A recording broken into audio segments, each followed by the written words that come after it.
Pada awal tahun 1977,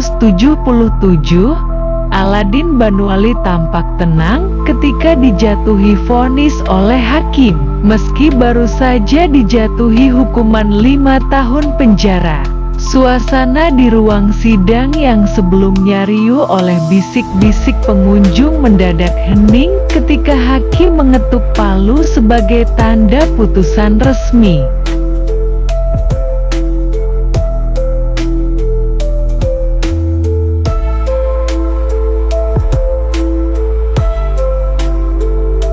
Wajah Aladin Banwali tidak menunjukkan kekecewaan atau ketakutan.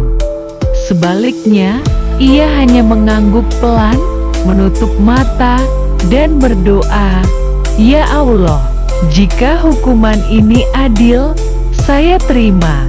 Jika tidak adil, tolonglah saya."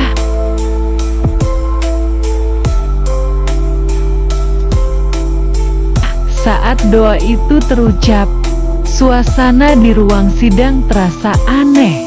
Para petugas dan jaksa tampak bingung, seakan ada kekuatan tak terlihat yang menghambat niat mereka untuk menahan Aladin Banwali lebih lama.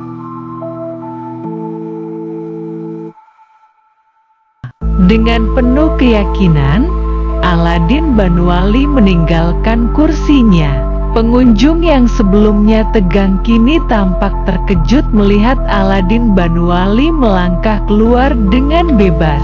Sementara polisi hanya bisa menyaksikan tanpa tindakan.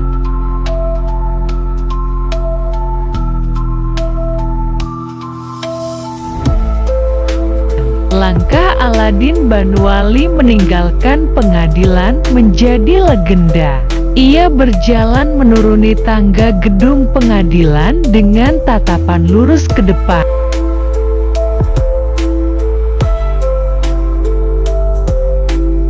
Keesokan harinya, berita tentang kejadian ini menyebar luas, dan masyarakat serta media ramai membicarakannya. Saksi-saksi mengaku melihat bayangan hitam yang melingkupi Aladin Banwali sebelum ia bebas, menimbulkan mitos bahwa ia memanggil kekuatan gelap untuk membantunya. Beberapa orang bahkan mengaku mendengar bisikan gaib saat Aladin Banwali di pengadilan. Spekulasi tentang ilmu hitam atau mantra kuno yang mungkin dimiliki Aladin Banwali semakin memperkuat legenda di sekelilingnya.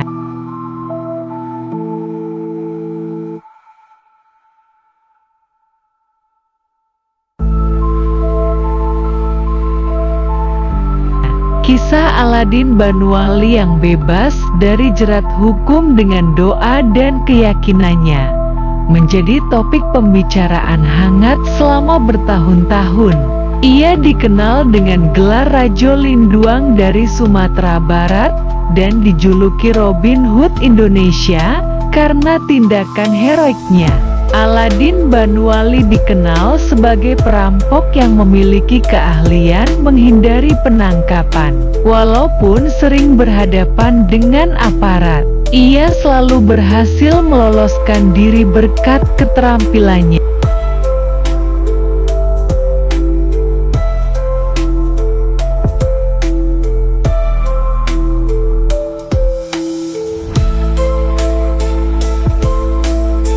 Meskipun banyak orang mencapnya sebagai penjahat, Aladin Banwali juga dikenal karena kepeduliannya terhadap masyarakat miskin, membagikan hasil rampokannya kepada mereka.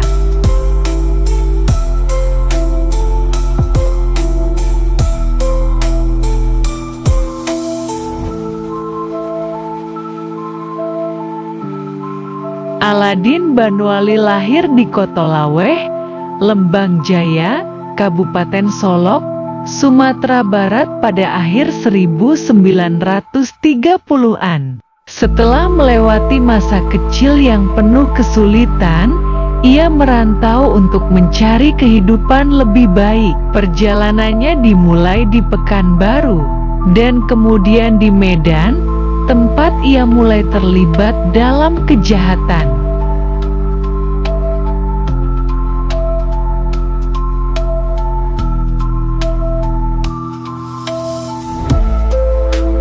Pada tahun 1961, ia ditangkap dan dipenjara di Pancur Batu, Medan. Setelah keluar dari penjara pada tahun 1962, Aladin Banwali menikah dan memiliki 2 anak. Ia kemudian kembali ke kampung halamannya, menikah lagi, dan memiliki 11 anak.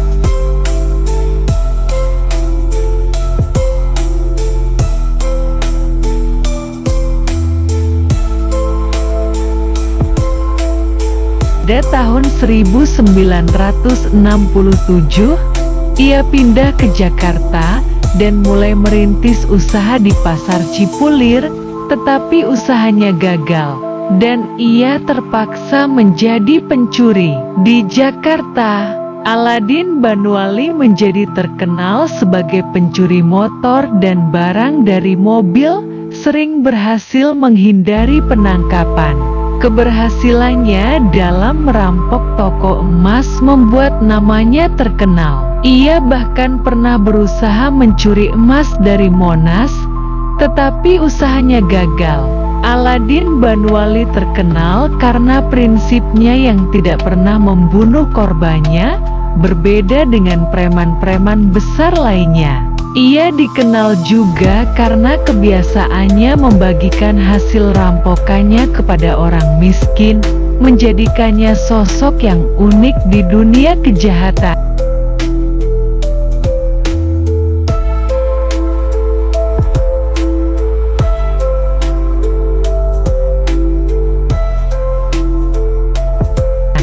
Setelah bertahun-tahun menjalani kehidupan kriminal, Aladin Banwali akhirnya memutuskan untuk berubah. Gubernur Ali Sadikin memberikan kesempatan kedua kepadanya dengan menawarkan pekerjaan sebagai anggota keamanan proyek pembangunan Pasar Senen. Aladin Banwali menerima kesempatan ini dan menjalani kehidupan baru yang lebih baik. Setelah peristiwa kebakaran besar di Pasar Senen, pada 15 Januari 1974, Aladin Banwali mengalami krisis emosional. Meskipun ia berusaha menjalani kehidupan yang sah, dampak dari kebakaran dan ketidakadilan sosial membuatnya kembali terjerumus ke kehidupan kriminal.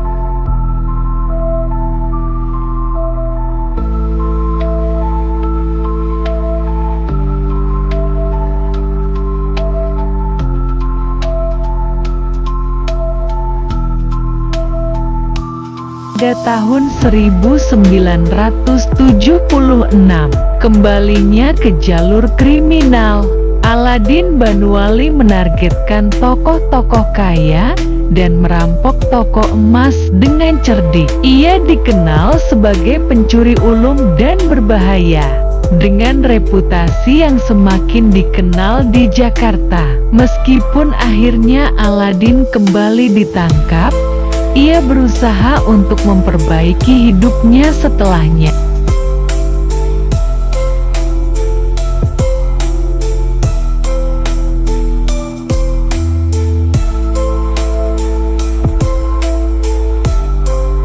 Pada akhir 1970-an, Aladin Banwali kembali ke kampung halamannya dan memulai hidup baru sebagai kontraktor. Ia berhasil membangun hidup yang stabil dan dihormati oleh masyarakat sekitar. Aladin Banwali menghabiskan masa tuanya sebagai pengurus masjid dan ketua adat, serta menulis novel berjudul Pasrah yang menggambarkan perjalanan hidupnya.